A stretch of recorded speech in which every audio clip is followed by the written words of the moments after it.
Buenas tardes, compañeros. Reunidos aquí analizando el tema planteado por el profesor. Esto es analizar la sentencia de la Corte Constitucional.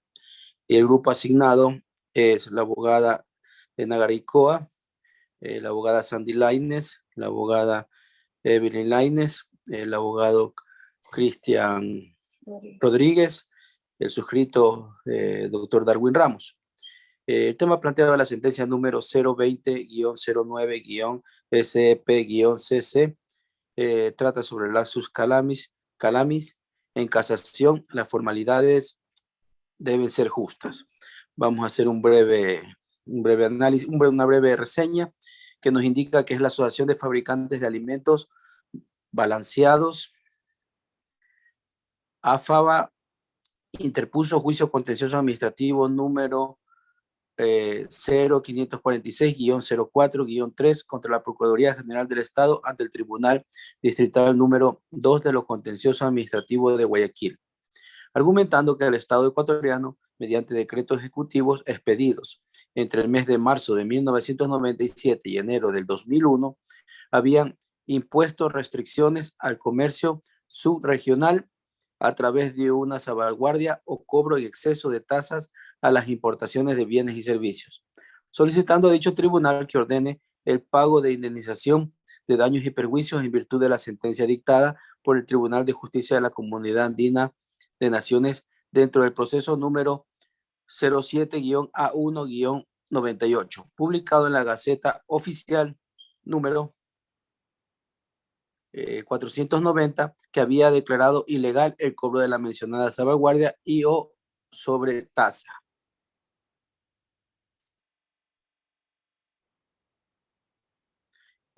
Asimismo, debemos realizar la evaluación de la sentencia y determinar si reúne cada uno de los requisitos que da importancia a una sentencia. Para esto nos va a colaborar otro integrante más de nuestro grupo. Buenas tardes, compañeros. Precisamente vamos a hablar de este segundo punto y vamos a indicar que para que la sentencia esté bien fundamentada necesita varios requisitos. Entre ellos tenemos la razón declarativa axiológica, la razón suficiente, que es la ratio decidendi, la razón subsidiaria o accidental, que es el obiter dicta, y la invocación preceptiva, y la decisión o fallo constitucional, que es la decisión. Pues bien, voy a hablarles de dos de ellos, entre ellos la razón declarativa axiológica, que no es más que aquella parte de la sentencia constitucional que ofrece reflexiones referidas a los valores y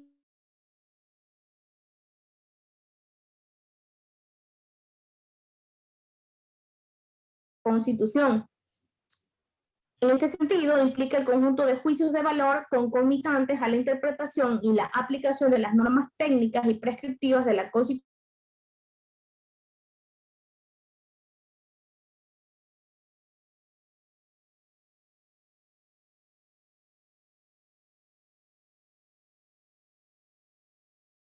o precisamente el Tribunal Constitucional. Esa mismo se constituye en aquella consideración determinante que el Tribunal Constitucional ofrece para decidir estimativa o desestimativamente una causa de naturaleza constitucional. Vale decir que es la regla o principio que el colegiado establece y precisa como indispensable y que por ende como justificante para resolver una litis. Hasta aquí mi intervención.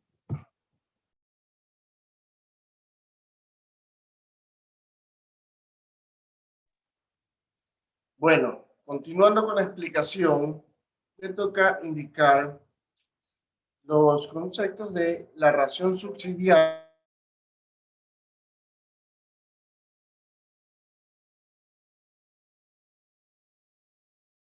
la decisión o fallo constitucional.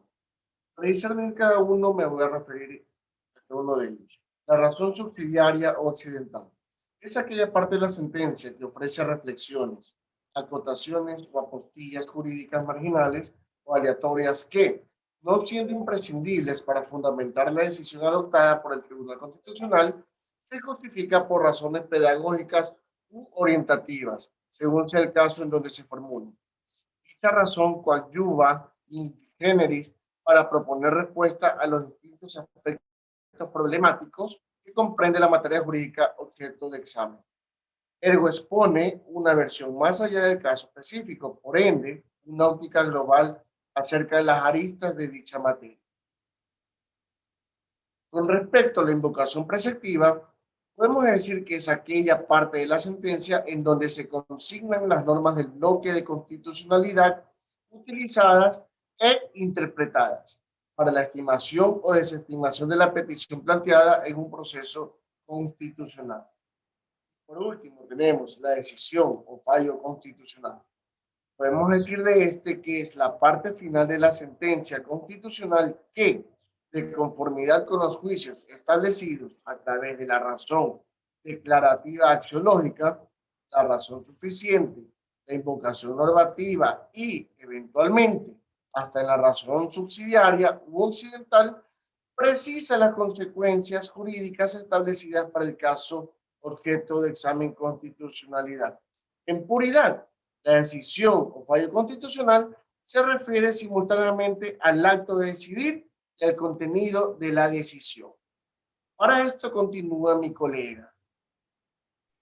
En mérito primero de lo antes expuesto, vamos a comenzar a compartir pantalla para poner en exposición la sentencia que nos ha tocado y poder determinar cuáles son las partes que hemos identificado dentro de ellas con los conceptos ya antes dados.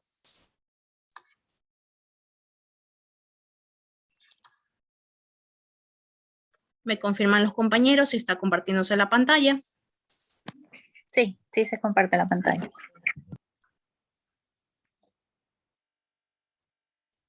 Listo.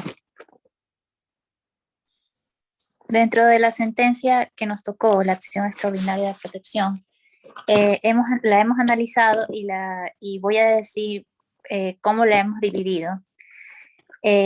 Como primera parte tenemos la razón declarativa axiológica, que la encontramos en los antecedentes. Si subes un poquito más, encontramos en la página 1 hasta la 5. Ahí podemos encontrar todos los antecedentes que se hizo por el recurso de casación. Y después nos vamos a encontrar la razón suficiente, la razón subsidiaria o accidental y la invocación preceptiva, que están dentro del planteamiento del problema en las páginas 5 hasta la 12. Ahí podemos ver los análisis que se hicieron y las preguntas que se hace el tribunal para poder llegar a la parte final, que es el fallo resolutivo que se encuentra entre las páginas 12 y 13. A continuación, mi compañera va a resumir en pocas partes lo que se halla en esta sentencia dentro de las páginas que ya mencioné. Eso las va a explicar una por una para que puedan identificarlo también con nosotros.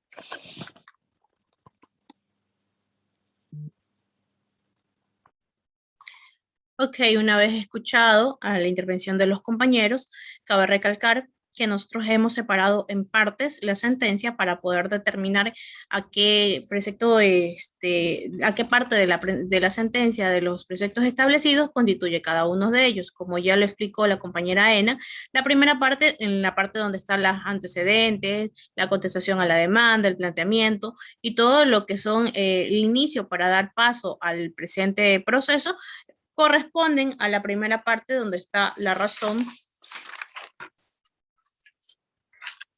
declarativa o axiológica. Continuando con aquello, vamos a hablar de la parte motivada, en donde se plantea el pronunciamiento por parte de la Corte, en donde se hacen las exposiciones y demás, que estamos hablando de la razón declarativa o axiológica, perdón, que estamos hablando ya de la parte de la razón suficiente o ratio decidendi, también estamos hablando de la parte de la razón subsidiaria o accidental y de la parte de la invocación preceptiva. Para aquello, vamos a contestar la segunda pregunta que nos va a ayudar Darwin con aquello.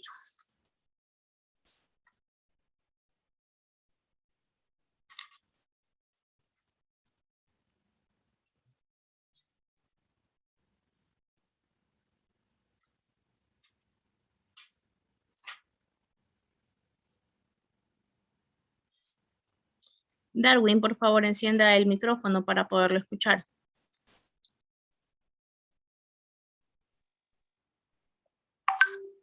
Ok. Ya, gracias, compañera. Bueno, como estaba indicando o acotando, pues, una vez que ustedes nos indicaron, debemos de pronunciarnos de cómo se lo utilizaría. Esto, pues bien, la Corte llegó a la conclusión a grandes rasgos que un laxus calamilis o error en la estructura es un acto cometido por una persona de manera involuntaria o sin conciencia plena de la acción de que se trate. En este contexto no cabe duda de que el error en el que incurrió la Procuraduría General del Estado al momento de identificar la sentencia sobre la que trataba de recurrir con casación, usando la palabra noviembre en vez de abril, es un laxus calamilis. Le correspondió a la Corte establecer si dicho laxus calamilis o error fue de tal envergadura a que imposibilitó que el Tribunal Distrital número 2 de lo Contencioso Administrativo de Guayaquil identifique de manera particular la sentencia y la declare inexistente. El artículo 76, numeral 1 y 7, literal A de la Corte de la Constitución establece que corresponde a toda autoridad administrativa o judicial garantizar el cumplimiento de las normas y derechos de las partes, así como que nadie podrá ser privado del derecho a la defensa en ninguna etapa o grado del procedimiento. De esta manera, la seguridad jurídica es uno de los resultados de la certeza que otorga el cumplimiento de las formalidades jurídicas en el tiempo y a lo largo del proceso, siempre y cuando dichas formalidades sean justas y provoquen desenlaces justos y cuya inobservancia sea la razón y esencia misma de una sentencia, pues lo contrario configuraría una situación jurídica injusta, irrita o fraudulenta. En este contexto, el principio de seguridad jurídica va de la mano con el principio de justicia, pues una causa juzgada es lícita cuando la sentencia o razonamiento que acepte o niegue derechos es justa y bien fundamentada. Con base a estos elementos, la Corte emite su sentencia en base a los siguientes artículos que le dan fundamento a la aceptación de la acción extraordinaria de protección: declarar violados los derechos constitucionales de tutela efectiva, imparcial y expedita de los derechos e intereses de las personas, artículo 75 de la Constitución. Además, se deja constancia que el auto impugnado ha sacrificado la justicia por la omisión de formalidades, artículo 169, así como la garantía del debido proceso, artículo 76, número 1 y 7, literal A. A continuación tenemos la estructura, su análisis, tenemos la estructura y su...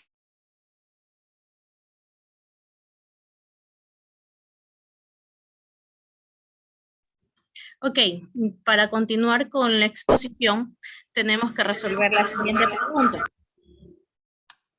Vamos a analizar primero dónde encontramos nosotros la ratio decidendi dentro de la argumentación expuesta por los jueces para esta sentencia. Y para eso hicimos un análisis luego de lo explicado por el compañero Darwin, que fue la razón y la decisión de la Corte. Tenemos que dentro de los preceptos jurídicos tenemos dos principios establecidos por la Corte. El principio de inmediación, y también ellos nos hablan de la tutela efectiva que fue violada dentro de esta, para dar esta sentencia. Pues nos hablan de un ratito, pues nos hablan de que existe dentro de la argumentación planteada, se siente razón si es que fue suficiente negar o no el recurso de casación en cuanto a la parte en donde alegan un laxus calamis en la fecha que se estableció por parte de la Procuraduría General del Estado. Manifestando aquello, tenemos preceptos jurisprudenciales dentro de esta sentencia y que efectivamente los encontramos establecidos y que los hemos subrayado de la siguiente forma.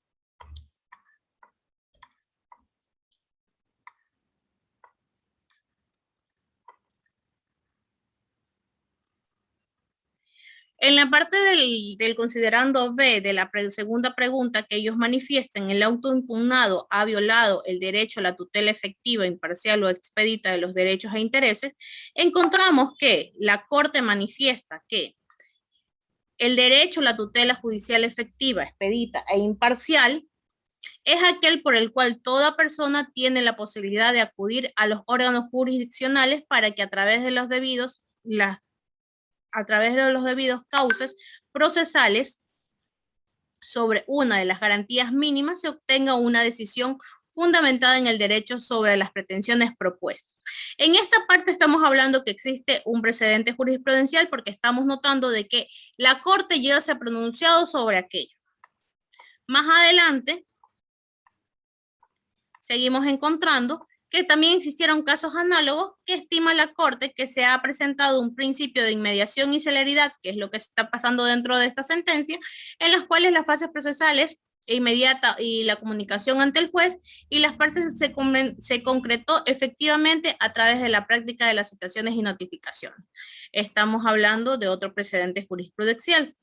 Siguiendo la parte que está subrayada con rosado, manifestamos que se trata de razón subsidiaria o accidental, pues dentro de aquello la Corte plantea o hace un énfasis para poder explicar y unir todo esto. Sin embargo, decidimos que la ratio decidendi está planteada directamente dentro de los precedentes jurisprudenciales que tenemos marcados con morado, porque es ahí donde invoca los principios y donde también invoca la regla a aplicarse.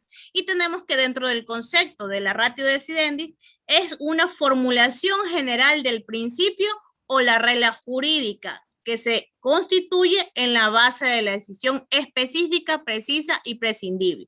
Adoptando este concepto, llegamos a la conclusión de que donde se determine el principio o donde está estimada la regla, se trata de la ratio decidendi dentro de esta sentencia. Es más, dentro de los demás preceptos anotados o dentro de los demás considerandos y la parte explicativa que ellos hacen, tenemos que es la razón subsidiaria, pues dentro de esto se puede concretar y se puede dialogar que existe una congruencia entre el precepto judicial, los fundamentos expuestos, la norma aplicada y todo lo expuesto por la sala. Llegando así que el fallo o la parte resolutiva, después de todas las carillas que hablan sobre todo lo expuesto por los jueces, llegamos a una parte de la sentencia o decisión que solamente tiene 3 o 4 líneas, conforme nos explicó el profesor, que esta es solamente la parte en donde ya explican qué es lo que se va a hacer ya con la decisión tomada por los jueces. En base a aquello, vamos a contestar la siguiente pregunta, ya que el video tiene que durar 30 minutos. A la siguiente pregunta que vamos a responder, tenemos que el planteamiento establecido está: describe el objetivo del precedente establecido en la sentencia final. Como lo dijo Darwin, este precedente va y tiene relación con lo que es laxus calamis dentro de las sentencias establecidas. Si Darwin nos explica nuevamente y nuevamente llegamos al punto en donde decidimos qué es lo que se logró con esta sentencia.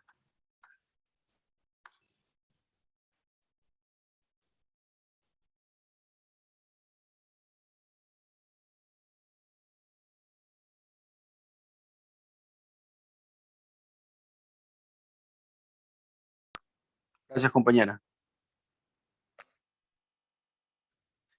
La Corte llega a la conclusión, a grandes rasgos, que un laxus calami o error en la escritura es un acto cometido por una persona de manera involuntaria o sin conciencia plena de la acción de que se trate. En este contexto, no cabe duda de que el error en el que incurrió la Procuraduría General del Estado al momento de identificar la sentencia sobre la que trataba de recurrir una casación, usando la palabra noviembre en vez de abril, es un laxus calami. Le correspondía a la Corte establecer si dicho laxus calami o error fue de tal envergadura que imposibilitó que el Tribunal Distrital Contencioso Administrativo identifique de manera particular la sentencia y la declare inexistente. El artículo 76, numeral 1 y 7, literal A de la Constitución, establece que corresponde a toda autoridad administrativa o judicial garantizar el cumplimiento de las normas y derechos de las partes, así como que nadie podrá ser privado del derecho a la defensa en ninguna etapa o grado del procedimiento. De esta manera, la seguridad jurídica es uno de los resultados de la certeza que otorga el cumplimiento de las formalidades jurídicas en el tiempo y a lo largo del proceso, siempre y cuando dichas formalidades sean justas y provoquen desenlaces justos y cuya inobservancia sea la razón y esencia misma de una sentencia, pues lo contrario configuraría una situación jurídica injusta, irrita o fraudulenta. En este contexto, el principio de seguridad jurídica va de la mano con el principio de justicia, pues una causa juzgada es lícita cuando la sentencia o razonamiento que acepte o niegue derechos es justa y bien fundamentada. Con base a estos elementos, la Corte emite su sentencia en base a los siguientes artículos que le dan fundamento a la aceptación de la acción extraordinaria de protección. Declarar violados los derechos constitucionales de tutela efectiva, imparcial y expedita de los derechos e intereses de las personas. Artículo 75 de la Constitución. Además, se deja constancia que el auto impugnado ha sacrificado la justicia por la omisión de las formalidades, artículo 169, así como la garantía del debido proceso, artículo 76, numeral 1 y 7, literal A. Gracias. Gracias, compañero Darwin.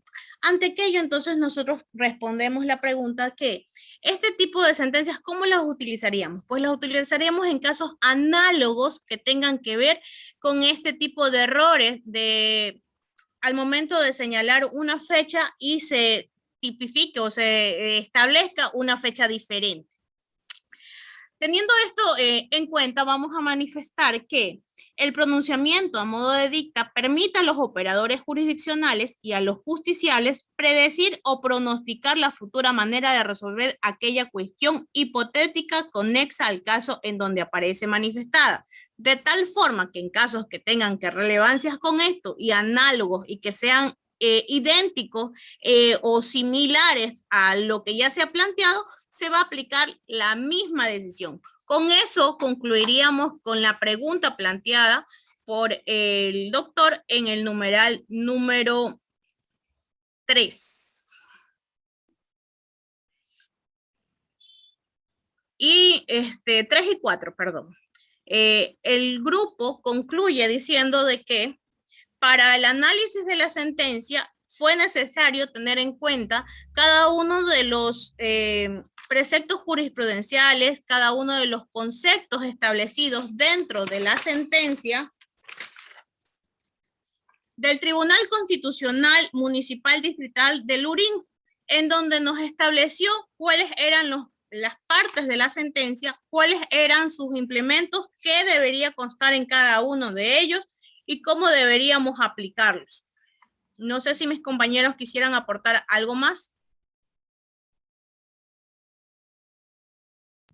Creo que hemos sido claros y se ha detallado perfectamente hemos ya reunido todos los datos que nos ha solicitado el doctor, hemos detallado en cada paso cada una de las respuestas que nos han solicitado, hemos indicado también cuál ha sido la resolución que ha indicado, hemos hecho un resumen también de toda la sentencia que fue examinada por este grupo, así como también nos hemos tomado el tiempo de señalar de la misma manera con colores para poder identificar cuáles han sido la ratio decidendi, cuál ha sido obiter dicta, dentro de ellos también estaba lo que era el precedente, y qué fue lo que la misma Corte resolvió respecto de este caso, en el que nos habían puesto a consideración. Creo que hemos resuelto todos los puntos y creo que tenemos nada más que indicar más que lo que ya hemos expuesto dentro de estos minutos que nos hemos tomado. por lo que solamente nos queda agradecer a todos los compañeros por haberse tomado el tiempo para poder aplicar.